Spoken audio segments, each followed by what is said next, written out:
People always want something in return, not just say your salary or your job, etc. Parang they always want more, and unfortunately, that more sometimes would mean favors, financials, etc.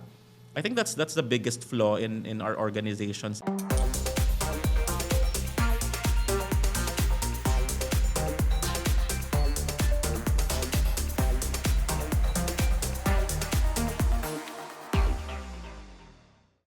Hi, I'm Sam Pascual and this is TCP. Together, we will sit down with chartered professionals to bring you candid conversations, then uncover the success stories of their chosen career. So for today's video, guys, this is very exciting because our guest is hindi basta-basta to. He is a multi-awarded, multi-certified, wow. And he is not just an HR expert, he's also the CEO and managing partner of Circalogica Group, and the Executive Director of International HR Institutes. So let's give a warm welcome to the one and only Mr. Mikel Balansag. Thank you for your time, Mikel. Thank you very much, Sammy. I'm very excited to be here. This is a typical question being asked in an interview for a job. Tell me something about yourself. No, actually, since you're already a CEO. So question would be, cash or card? Card. Your go-to vacation place? Puerto Galera. First class or business class? First class. Your favorite restaurant? Any Filipino restaurant naman. Favorite bar? Favorite bar? Walang specific eh. Sex or success? Success. Any sports you're in? Wala pa sa ngayon. Wala sa ngayon. Maybe soon. Were you a mama's boy or papa's boy? Mama's boy, all the way. So, who's your favorite Pokemon? Pokemon, Pikachu. Okay. Pikachu tayo. So, this time around, Miguel, we'll dig into, more about yourself, about your career. So, what do you actually do pala? So, I'm in the HR space. It's a very niche space. So, what we do is we provide HR solutions to the Philippine market. So, we do some payroll, we do some recruitment for clients, and then just recently, we're also venturing into the education sector, specifically for HR professionals. Pero how did you start in this industry? Was it something you really wanted? Actually, hindi eh. I've started in the BPO space and parang instant lang, parang really unforeseen yung paglipat sa HR and then eventually started my business. Although my degree was really in business. Okay. So parang medyo nag-align lang. Pero I've never thought of becoming where I am today. So somehow, you knew that you would excel in this field, right? Well, not really. Pero I strive to succeed. So since, you said you graduated with a BSBA graduate. So I would like to know, when was your first break sa HR career mo? I would connect siguro the first break when I moved to HR because I'm really an operations guy and I started leading people and then I just wanted something new, so I applied sa internal opening for HR. That was the big break kasi it's something different from what I'm used to do. From managing teams, you now manage people indirectly and then the rest is history from that. So you were able to maximize that opportunity, no? Yes. So HR field ka talaga ever Yes, since. and I feel like I'd do HR for the rest of my life. So I've also learned that you are an AI advocate and a process transformation expert. Can you tell us more about this? HR, as we know naman, are very traditional. As in any organization, HR has always been mga old school, more paper, more forms. And we try to veer away from that by adapting AI in our processes. And with AI, that can automate things and make things really easy for HR and ultimately will help sa mga companies that they work for.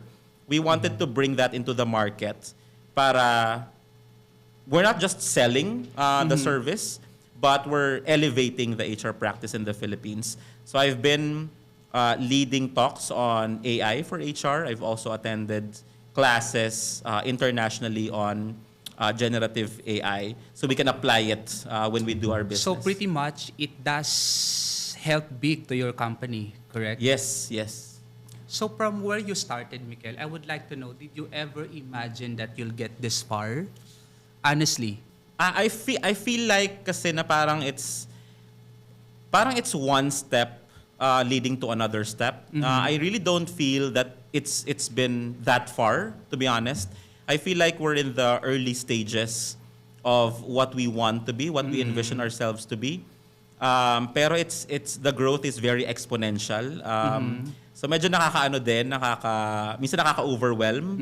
Pero we deal with it, well, one day at a time. Okay, so applying your AI, which you've taken from Singapore, I'd like to know, is there a certain initiative that you can say, wow, it's really a game changer, diba? Sa corporate world. Initiative that we want to do, or is it that's already happening in the market? Could be like it exists already, or maybe you want to explore or Yep. improve Yep. using the AI. I think what's good about the market right now in the Philippines is that people are starting to adapt AI in their day-to-day activities, not just professionally pero personally. Like I've seen so many people starting using Copilot and ChatGPT in their day-to-day activities, which is a good foundation for embracing AI. As for us sa organization namin, we are about to launch programs for AI for marketing, AI for HR, AI for other functions of the organizations, so we can help them navigate and go beyond ChatGPT or Copilot and learn more about So AI. most likely, you probably handle top calls, correct? Maybe crisis or conflicts. How do you handle it like a pro? First, you have to be very firm. Kung ikaw ang number one source ng panic, then people will also start panicking. The challenge lagi when you're a leader is that people will rely on how you approach things. And kung ikaw yung number one na matarantahin, then the rest of the people who looks up to you will also feel the same way. So you have to be very firm. You have to be agile and work as fast as you can, and take calculated risks. That's a problem kasi because you're in the middle of a dilemma. Minsan, hindi mo na naiisip kung ano yung tamang gawin, kung ano na lang yung band-aid solution. But we always have to think long-term how to make sure this won't happen again, to make sure na mas efficient yung output. And just to give you a very solid example on that, it was really on the height of the pandemic where everything had to shut down, which also impacted our operations because we're in the HR space. And HR has always been seen as cost center, na parang gastos lang yan. So the services that we were doing back then, parang papunta na sa obsolete because of the pandemic.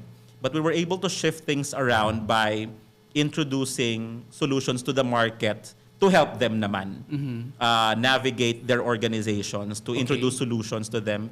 And that's when we started becoming significant to the market. So in a way, effectively, the pandemic helped us kasi talaga. pretty much, kasi during pandemics, that's where work from home started, Yes. no?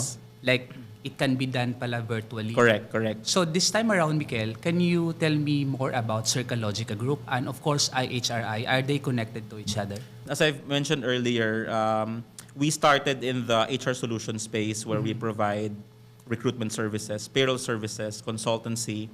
And then about 5 or so years ago, we started venturing into education, into providing essential skills Like and executive training, skills, training, certification programs Okay. to the HR market. Kasi we already have a huge client base. So might as well help them in another way. So that's when we put up IHRI as a separate entity to distinguish it from Circalogica Group. But to answer your question, Circalogica has grown so much. We are serving more than 2,000 clients today across all solutions. As for IHRI, we've trained more than 11,000 professionals in the Philippines since we've opened the organization a few years ago. So yeah, everything is going pretty smoothly So naman. let's, again, still talk about Circalogica and Okay. IHRI.